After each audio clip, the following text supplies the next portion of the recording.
Hello नमस्कार, कैसे हैं आप लोग। मैं विजय जायसवाल लक्ष्य एकेडमी के इस चैनल में आप सभी का स्वागत करता हूं। आज हम लोग को जो टॉपिक चर्चा करना है वो है आपका ब्लड। ठीक है। ब्लड से पहले मैं आपको कुछ नोट्स दूंगा। उन नोट्स को आप क्या करेंगे, अपने कॉपी पे नोट करेंगे। ठीक है। इसके बाद हम लोग कुछ प्रीवियस ईयर के कुछ इंपॉर्टेंट क्वेश्चन देखेंगे। ठीक है, प्रीवियस ईयर के कुछ क्वेश्चन हम उसमें देखेंगे और दो पार्ट में ये ब्लड का होगा। आज हम लोग ब्लड के बारे में बेसिक नॉलेज देखेंगे और कल हम लोग देखेंगे ब्लड का ग्रुप। ठीक है, 4 ग्रुप होते हैं, उन 4 ग्रुप्स के बारे में। और कल लगभग 50 क्वेश्चंस होंगे। आज मैंने 20 क्वेश्चंस लिए हैं और कल हम लोग 50 क्वेश्चंस लेंगे। ठीक है, तो सभी लोग पहले इन जो नोट्स आपके स्क्रीन पर दिख रहा है इसको आप लोग स्क्रीनशॉट ले लीजिएगा और स्क्रीनशॉट लेने के बाद इसको आप सभी लोग क्या करिएगा, नोट कर लीजिएगा। ठीक है, तो अभी हम लोग शुरू करते हैं। थोड़ा सा मैं एक्सप्लेन कर दे रहा हूँ, उसके बाद हम लोग क्वेश्चंस पे चलेंगे। तो मानव रक्त, ह्यूमन ब्लड, ठीक है, क्या है? यह एक संयोजी ऊतक है। ठीक है ना, कनेक्टिव टिश्यू है। क्या है? रक्त। रक्त एक कनेक्टिव टिश्यू है। ठीक है। शरीर में इसकी मात्रा कितनी होती है? शरीर में इसकी मात्रा होती है 5 से 6 लीटर। ठीक है, मानव शरीर में ब्लड की मात्रा कितनी होती है, रक्त की मात्रा कितनी होती है? 5 से 6 लीटर की होती है। ब्लड की मात्रा शरीर का लगभग, कभी कभी परसेंटेज में मात्रा पूछेगा तो 5 से 6 लीटर, और अगर परसेंटेज पूछेगा तो शरीर का 7% क्या होता है आपका, ब्लड होता है। ठीक है ना। चलिए, इसका पीएच कितना होता है? इसका पीएच होता है 7.4। 7.4 क्षारीय होता है। कैसा होता है ये? क्षारीय होता है। ठीक है ना, सभी लोग ये याद रखिएगा। कभी कभी ऑप्शन में 7.4 ना देकर क्षारीय दिया होगा। हाँ, ठीक है, अम्लीय होगा, क्षारीय होगा। ठीक है, तो क्या होगा आंसर? क्षारीय होगा। अगला, महिलाओं में पुरुष की तुलना में आधा लीटर कम ब्लड होता है। ये भी पॉइंट बहुत पूछा जाता है। ठीक है, पुरुषों की तुलना में महिलाओं में क्या होता है? ब्लड की मात्रा आधा लीटर क्या होता है, कम होता है। ब्लड का मेन काम क्या होता है? ब्लड का काम होता है कि शरीर में जो ऑक्सीजन का परिवहन होता है ये ब्लड करता है। शरीर में जितने भी सेल्स होते हैं वहाँ तक ऑक्सीजन को पहुँचाना क्या होता है, इसका काम होता है। CO2 का संवहन करता है, वहाँ से कार्बन डाइऑक्साइड लेता है और ऑक्सीजन उनको क्या करता है, प्रोवाइड करता है सेल्स को। हार्मोन्स को भी ट्रांसफ़र करता है। ठीक है, तो ये सारे कार्य किसके हैं? ब्लड के हैं। ठीक है, अब इसके बारे में हम लोग डिटेल से पढ़ेंगे। देखो, ये जो फिगर मैंने आपको यहाँ पे दिखाया है ना, ब्लड में देखो ये 4 चीज़ें मौजूद रहती हैं। ठीक है, प्लेटलेट्स, वाइट ब्लड सेल, ठीक है ना, प्लाज्मा, और ये आपका RBC। ठीक, चलिए आगे बढ़ते हैं।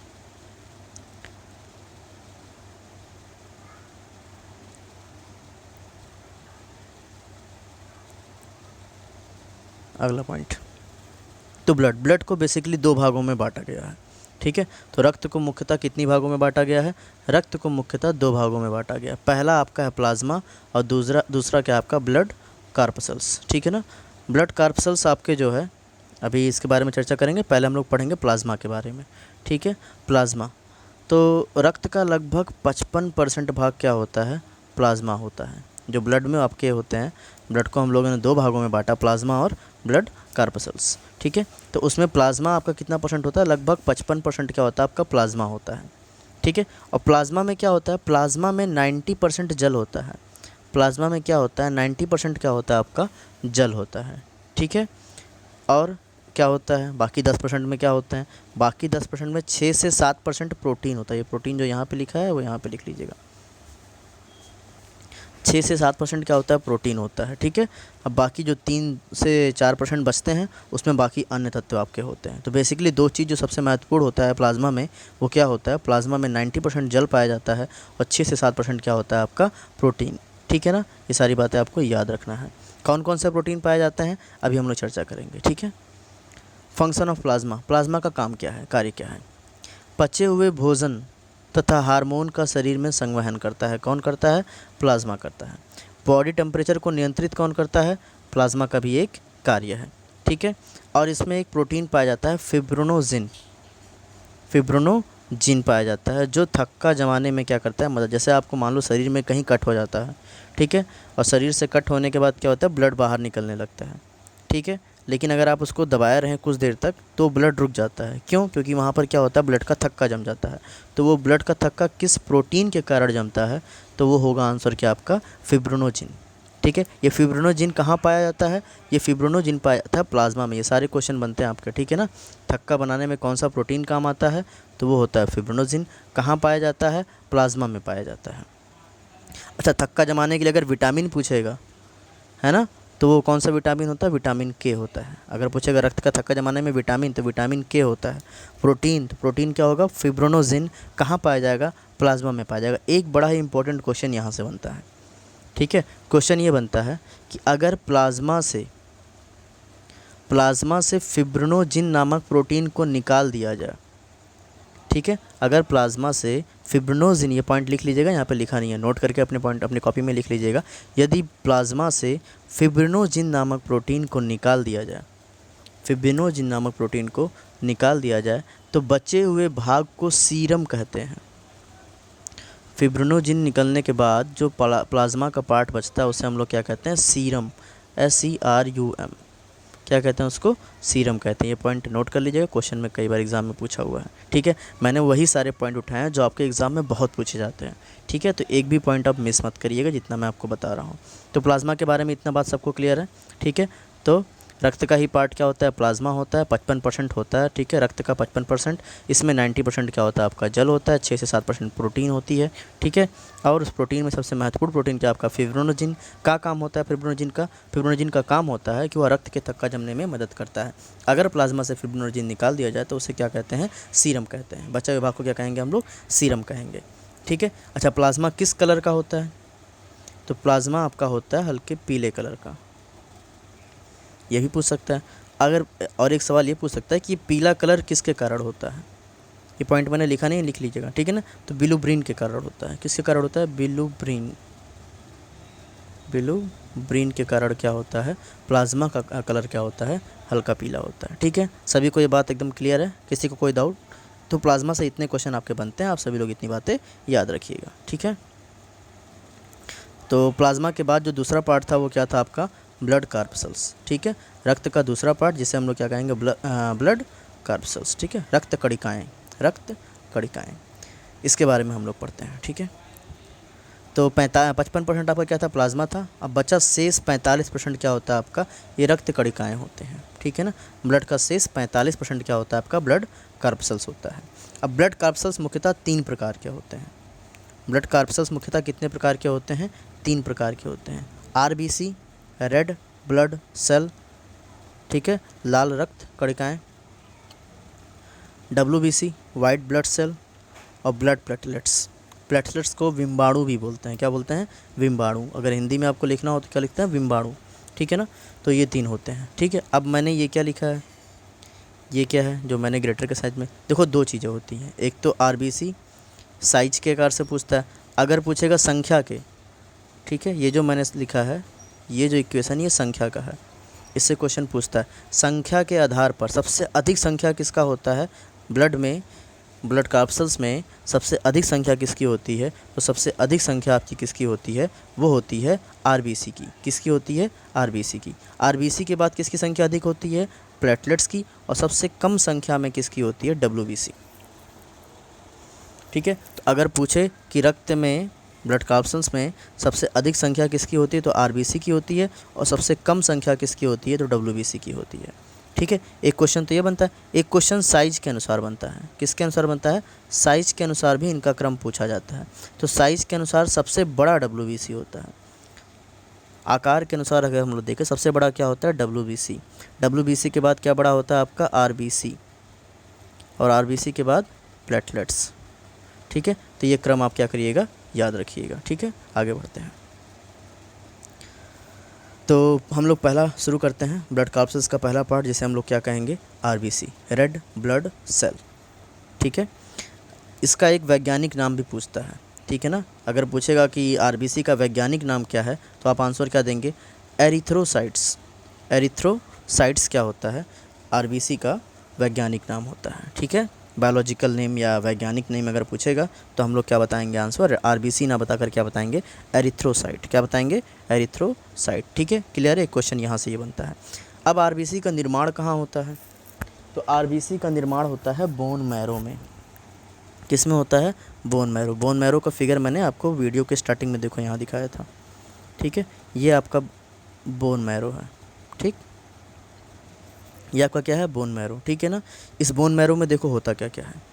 इसी बोन मैरो में आपका आरबीसी का भी निर्माण होता है, इसी बोन मैरो में आपका डब्ल्यूबीसी का भी निर्माण होता है, और इसी बोन मैरो में आपका प्लेटलेट्स का भी निर्माण होता है, ठीक है ना। अभी इन सब के बारे में हम लोग अलग से पढ़ते हैं। तो पहले आरबीसी पढ़ रहे थे, बोन मैरो आपने देखा, ठीक है। अब चलिए आगे बढ़ते हैं। तो आरबीसी का निर्माण कहाँ होगा, बोन मैरो में। इसको हिंदी में क्या बोलते हैं, अस्थि मज्जा बोलते हैं। क्या बोलते हैं, अस्थि मज्जा, ठीक है। आगे बढ़ते हैं। एक सवाल यहाँ से ये बनता है, नोट करके मैंने लिखा हुआ है कि भ्रूण अवस्था में, ठीक है, भ्रूण अवस्था में ये आरबीसी का निर्माण कहाँ होता है। तो भ्रूण अवस्था में बेसिकली जो आरबीसी का निर्माण होता है वो होता है यकृत में। अगर ऑप्शन में यकृत ना हो तो हम लोग आंसर क्या लगाएंगे, प्लीहा, ठीक है। लेकिन अगर यकृत ऑप्शन में है तो हम लोग क्या लगाएंगे कि भ्रूण अवस्था में आरबीसी का निर्माण किस में होता है, यकृत में होता है, ठीक है। और वयस्क में पूछा जाएगा तो वयस्क में कहाँ होता है, अस्थि मज्जा, बोन मैरो में होता है, ठीक है। आरबीसी की मृत्यु कहाँ होती है, तो मृत्यु होती है प्लीहा में, स्प्लीन इसको बोलते हैं, ठीक है। किसी को कोई दिक्कत, आगे बढ़ूँ मैं ना, सबको समझ में आ रहा है भाई, ठीक है। आगे बढ़ता हूँ मैं फिर। और प्लीहा से एक क्वेश्चन और ये बनता है कि प्लीहा को रक्त का कब्रिस्तान कहते हैं, ठीक है। कब्रिस्तान किसको कहते हैं, प्लीहा को ही, क्योंकि वहाँ पे आरबीसी का क्या होता है, मृत्यु होती है, इसीलिए इसको क्या बोलते हैं, रक्त का कब्रिस्तान, ठीक है ना। अगला क्वेश्चन, आरबीसी में केंद्रक नहीं होता, न्यूक्लियस नहीं होता है, ठीक है। लेकिन दो जानवर ऐसे हैं जहाँ पर आरबीसी में न्यूक्लियस होता है, वो दोनों जानवरों के नाम आप याद रखिएगा, कैमल और लामा, ठीक है ना। कैमल और लामा दो जानवर ऐसे हैं जहाँ जिनके आरबीसी में क्या होता है, आपके न्यूक्लियस होते हैं। बाकी किसी के भी आरबीसी में न्यूक्लियस नहीं होता है, इस पॉइंट को भी याद रखिएगा। इसका लाइफ स्पैन कितना होता है, तो लाइफ स्पैन कितना होता है, 120 दिन तक ये रहता है, ठीक है। आगे आरबीसी में क्या होता है, आरबीसी में आपका हीमोग्लोबिन होता है। हीमोग्लोबिन नामक एक प्रोटीन होता है। प्लाज्मा में कौन सा प्रोटीन था, ये चीज़ें बार बार आप रिवाइज़ किया करो। फिब्रिनोजिन, आरबीसी में कौन सा होता है, हीमोग्लोबिन होता है। प्लाज्मा में और भी प्रोटीन होते हैं, ठीक है ना। अभी उसके बारे में हम लोग चर्चा करेंगे जब क्वेश्चन करेंगे तब। तो आरबीसी में हीमोग्लोबिन नामक प्रोटीन होता है, जिसके कारण रक्त का रंग कैसा होता है, लाल होता है। ये पॉइंट आप लोग याद रखिएगा कि रक्त का लाल रंग किस कारण होता है, तो आरबीसी में मौजूद हीमोग्लोबिन के कारण। ग्लोबिन क्या है, ग्लोबिन इसमें एक लौह युक्त प्रोटीन है। ग्लोबिन क्या है, आपकी एक लौह युक्त क्या है, प्रोटीन है, जो ऑक्सीजन और कार्बन डाइऑक्साइड का संयोग करने में क्षमता रखता है, ठीक है। अगर ग्लोबिन आपके पास नहीं है तो आपका O2 और CO2 का सही से चीज़ें ट्रांसफ़र नहीं हो पाएगा, ठीक है। तो ये पॉइंट आपको यहाँ से याद रखना है। आगे बढ़ें, चलिए अगला पॉइंट है, सबसे बड़ी आरबीसी आकार के अनुसार। वैसे तो आरबीसी साइज़ में बहुत छोटी होती है, लेकिन आकार के अनुसार सबसे बड़ी जो आरबीसी होती है वो किसकी होती है, हाथियों में पाई जाती है। हाथी की आरबीसी क्या होती है, सबसे बड़ी। और सबसे छोटी आकार की आरबीसी आपको देखनी है तो किस में मिलेगी, कस्तूरी हिरन में।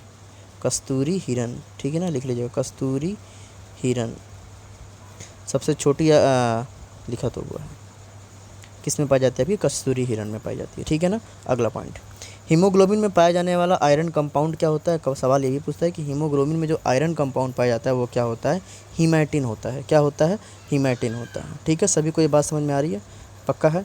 अच्छा चलिए आगे बढ़ते हैं। फिर एक क्वेश्चन आपको मैं यहाँ से पूछूंगा, प्लाज्मा में हम लोगों ने पढ़ा था फिब्रिनोजिन। फिब्रिनोजिन हम लोगों ने क्या पढ़ा था कि जब कहीं कट हो जाता है, जब ब्लड शरीर से बाहर निकलता है तो वहाँ रक्त का थक्का जमाने में काम कौन सा प्रोटीन आता है, कौन सा प्रोटीन आता है, आपका फिब्रिनोजिन। अब आपको एक सवाल का जवाब मुझे कमेंट बॉक्स में बताना है। वह सवाल क्या है, लिख लीजिए। सवाल ये है, शरीर के अंदर भी तो रक्त आपका चलता है, तो वो क्यों नहीं जमता है, बाहर निकलता है तो फिब्रिनोजिन के कारण वो क्या होता है, थक्का बना के जम जाता है। तो शरीर के अंदर किस प्रोटीन के कारण, सवाल यही है, शरीर के अंदर, मानव शरीर के अंदर किस प्रोटीन के कारण शरीर के अंदर रक्त का जमाव नहीं होता है, रक्त की, ब्लड की क्लॉटिंग नहीं होती है, किस प्रोटीन के कारण, ये आप लोगों को मुझे कमेंट में करके बताना है, ठीक है। बहुत पूछता क्वेश्चन ये वाला है, ठीक है ना, सभी लोग बताइएगा। आगे बढ़ते हैं।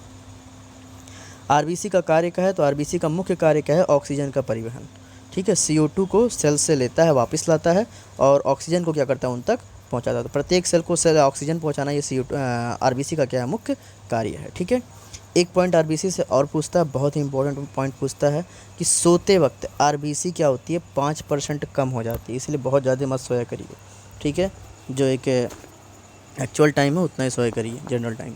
तो आरबीसी 5% सोते वक्त कम हो जाती है, और ऊंचाई पे जाने पे 4000 5000 की ऊंचाई पे जब आप जाते हैं, ऊंचाई पे जब भी जाएंगे तो आरबीसी की मात्रा में क्या होती है, वृद्धि होती है। 4000 मीटर की ऊंचाई में अगर आप जा रहे हो तो आपके आरबीसी में 30% की क्या हो जाएगी, वृद्धि हो जाएगी। तो भैया किसी की आरबीसी कम हो तो उसको ले जाना ऊंचाई पे, ठीक है, 30% बढ़ जाएगा, ठीक है। आगे बढ़ते हैं। आरबीसी की संख्या कैसे मापते हैं, आपको पता करना है कि आरबीसी की संख्या कितनी है। तो उसको मापने वाले मीटर को हम लोग क्या कहते हैं, उसको हम लोग कहते हैं हीमोसाइटोमीटर। क्या बोला जाता है, हीमोसाइटोमीटर, ठीक है ना, याद रखिएगा। आरबीसी की कमी से होने वाला रोग क्या क्या होता है, अनीमिया और जॉन्डिस, ठीक है। फिलहाल इतनी बातें आपको आरबीसी से याद रखना है, ठीक है। एक बार रिवाइज कर लेते हैं क्या क्या था। निर्माण कहाँ होगा, बोन मैरो में। मृत्यु कहाँ होगी, प्लीहा में। दिन कितना होता है, 120 दिन तक वो जीवित रहता है आरबीसी, ठीक है। इसमें न्यूक्लियस नहीं होता है, जिनमें न्यूक्लियस पाया जाता है वो कैमल और लामा है आपके, ठीक है। सबको ये बात समझ में आ रही है। चलिए, भ्रूण अवस्था में निर्माण कहाँ होता है, यकृत में होता है, ठीक है।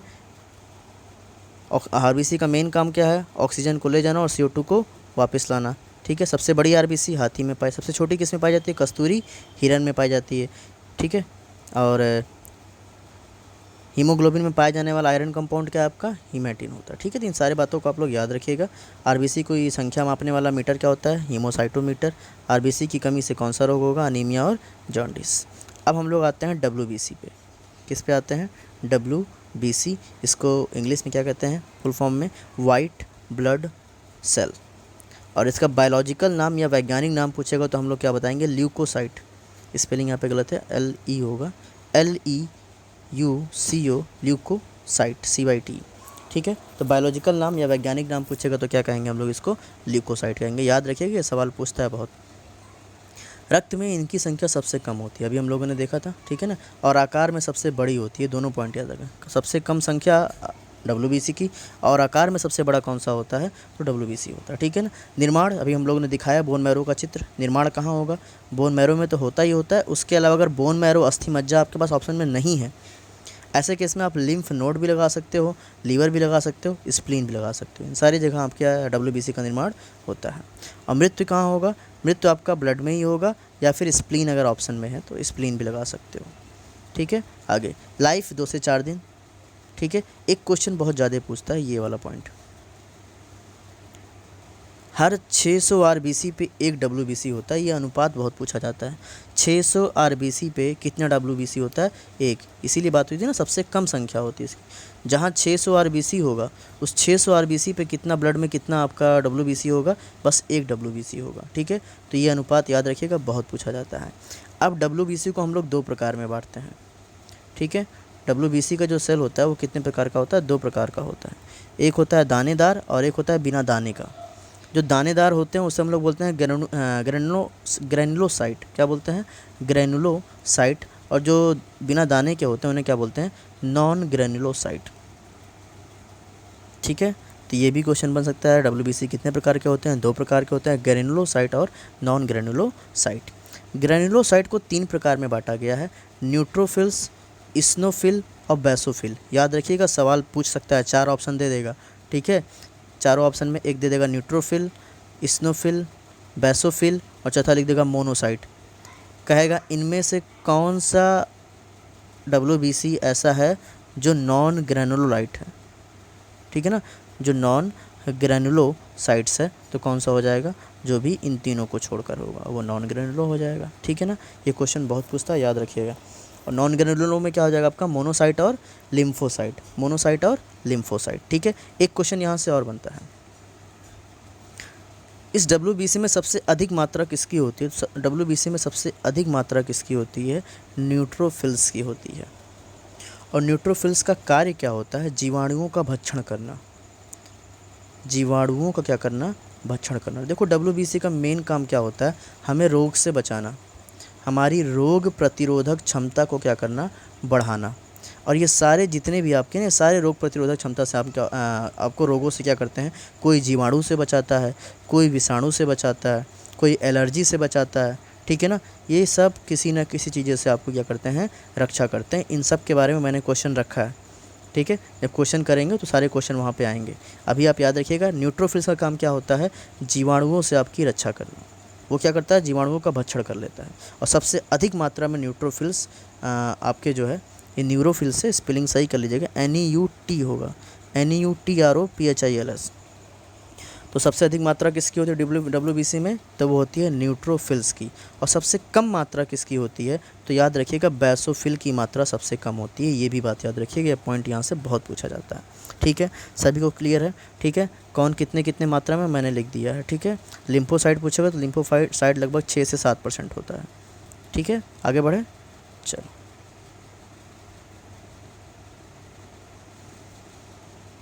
अब WBC का कार्य क्या होता है, अभी मैंने बताया WBC का मुख्य कार्य क्या होता है, शरीर को रोग संक्रमण से बचाना, शरीर को रोग संक्रमण से बचाना, ठीक है। हमारे इम्यून सिस्टम को बढ़ाना, ठीक है। इसीलिए WBC को हम लोग क्या कहते हैं, शरीर का बॉडीगार्ड भी कहते हैं, ठीक है ना। इसे हम लोग क्या कहते हैं, बॉडीगार्ड।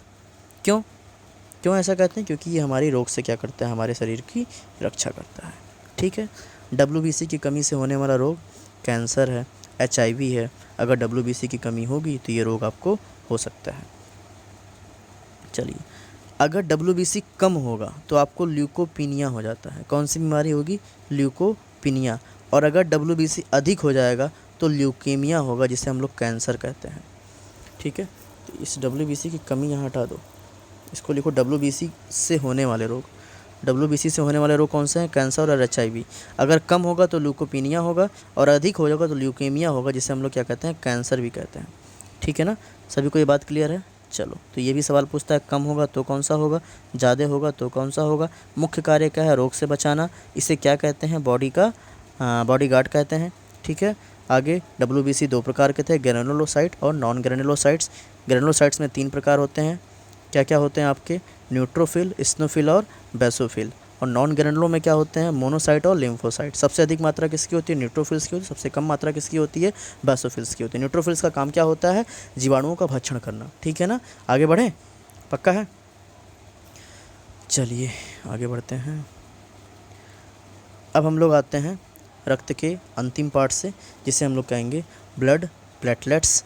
हिंदी में इसे क्या कहते हैं, हिंदी में इसको बिम्बाणु बोलते हैं, ठीक है ना। संख्या कितनी होती है, RBC के बाद जो दूसरी संख्या होती है वो ब्लड प्लेटलेट्स का होता है। कितनी होती है, 4 से 5 लाख, ठीक है। यह केवल मनुष्य एवं स्तनधारियों में पाया जाता है, ठीक है। इसमें केंद्रक नहीं होता है। इसका निर्माण बोन मैरो, अभी मैंने दिखाया ही बोन मैरो का चित्र, तीनों वहीं पे होते हैं। लाइफ स्पैन कितना होता है, लाइफ स्पैन होता है 3 से 5 दिन। इसकी मृत्यु कहाँ होती है, प्लीहा में। तो बेसिकली सबकी मृत्यु प्लीहा में ही होती है, इसलिए प्लीहा को कब्रिस्तान कहा भी जाता है, रक्त का कब्रिस्तान। ऐसा नहीं कि RBC के मरने के कारण ही कहते हैं, सारी चीज़ों की मृत्यु कहाँ होती है, प्लीहा में ही होती है। इसीलिए इसको हम लोग क्या कहते हैं, रक्त का कब्रिस्तान कहते हैं, ठीक है।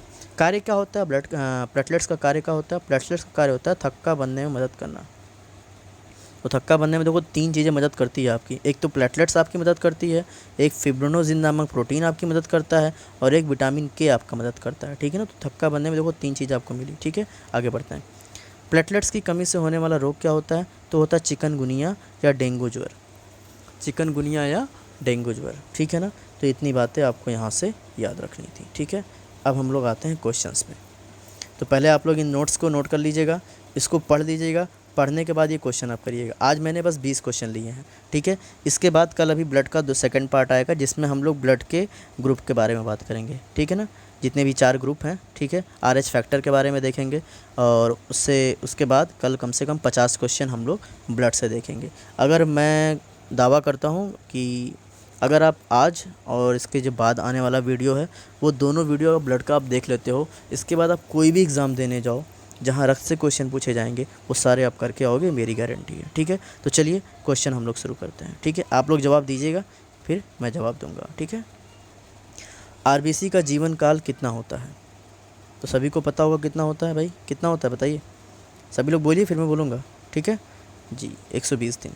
अगला क्वेश्चन, प्लाज्मा में फाइब्रोनोजिन निकाला जाता है तो शेष प्लाज्मा को क्या कहते हैं? अभी मैंने बताया था, अगर प्लाज्मा से फाइब्रोनोजिन नामक प्रोटीन को निकाल दिया जाए तो शेष भाग को हम लोग क्या कहते हैं? सीरम कहते हैं। क्या कहते हैं? सीरम कहते हैं। अगला क्वेश्चन, आरबीसी का वैज्ञानिक या बायोलॉजिकल नाम क्या होता है? सभी को याद हो गया है, एरिथ्रोसाइट। ल्यूकोसाइट किसका होता है? डब्ल्यूबीसी का। थ्रोम्बोसाइट किसका होता है? आप मुझे कमेंट में आंसर देंगे कि थ्रोम्बोसाइट किसका। सभी लोग क्वेश्चन याद है क्या? और आप लोग कमेंट किया करिए भाई। अगर आप लोग कमेंट नहीं करेंगे, चीज़ें जो मैं पूछ रहा हूँ वो नहीं बताओगे, इंटरेस्ट नहीं दिखाओगे, तो मैं वीडियोस बनाना बंद कर दूँगा। ठीक है, फिर आप लोग अपने मन से पढ़िएगा, कोई दिक्कत नहीं है। ठीक है, तो अगर आप चीज़ों को आप सीरियसली नहीं लोगे तो मैं वीडियो बनाना क्या कर दूँगा?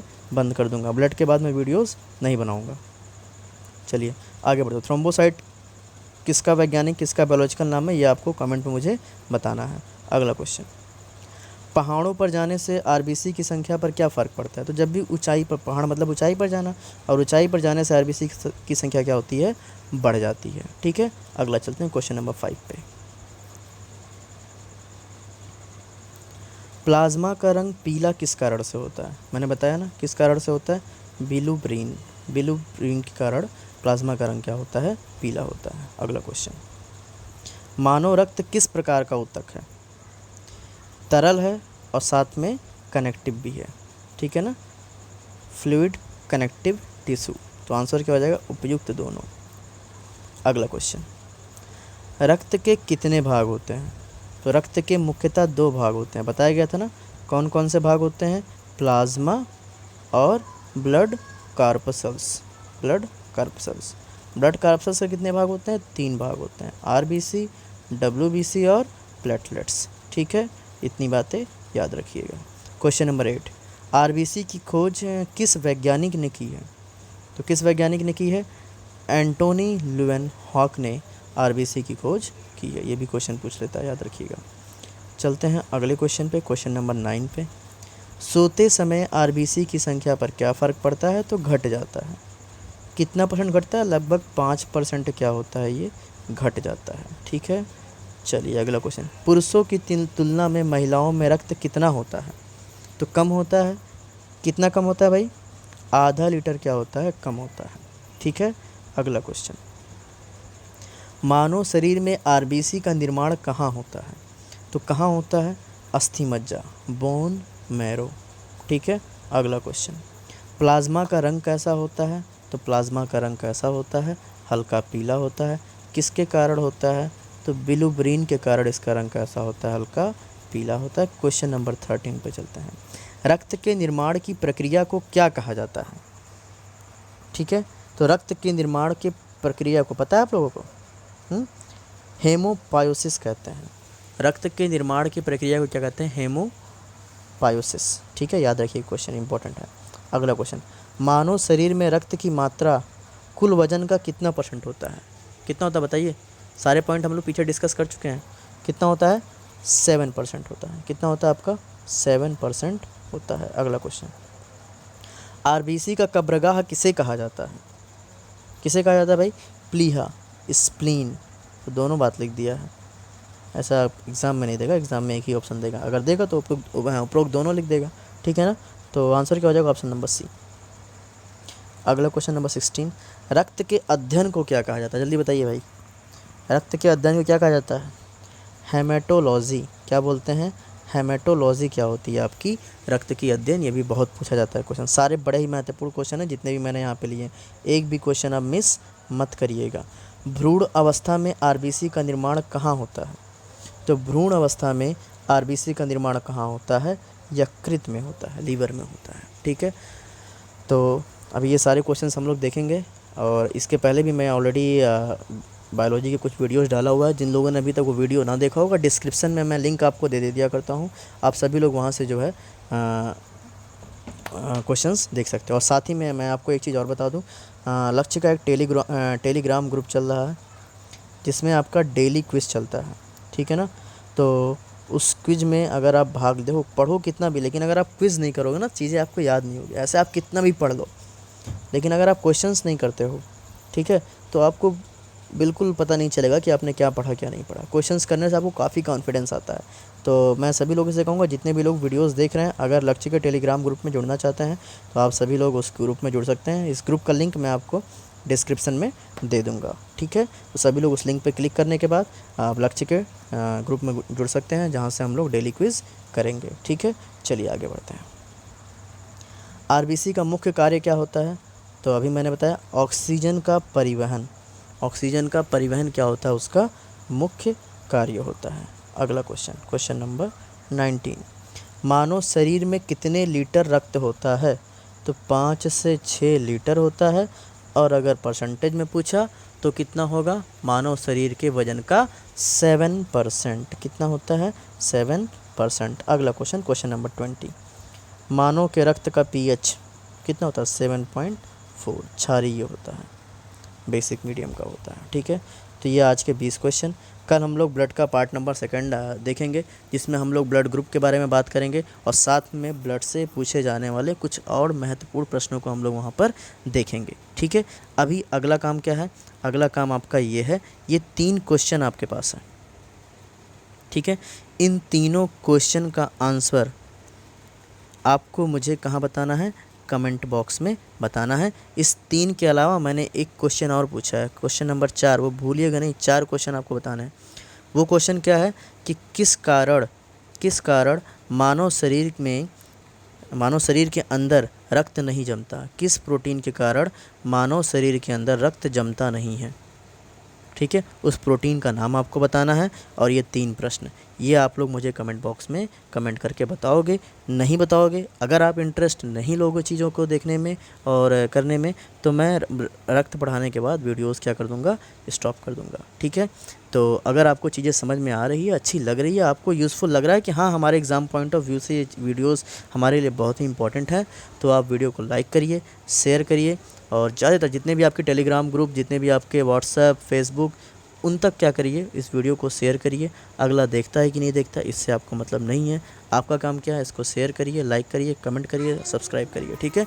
तो आज के लिए इसमें इतना ही। कल हम लोग फिर रक्त पार्ट 2 से हम लोग चर्चा करेंगे। आज के लिए इसमें इतना ही। धन्यवाद। Have a good day, take care.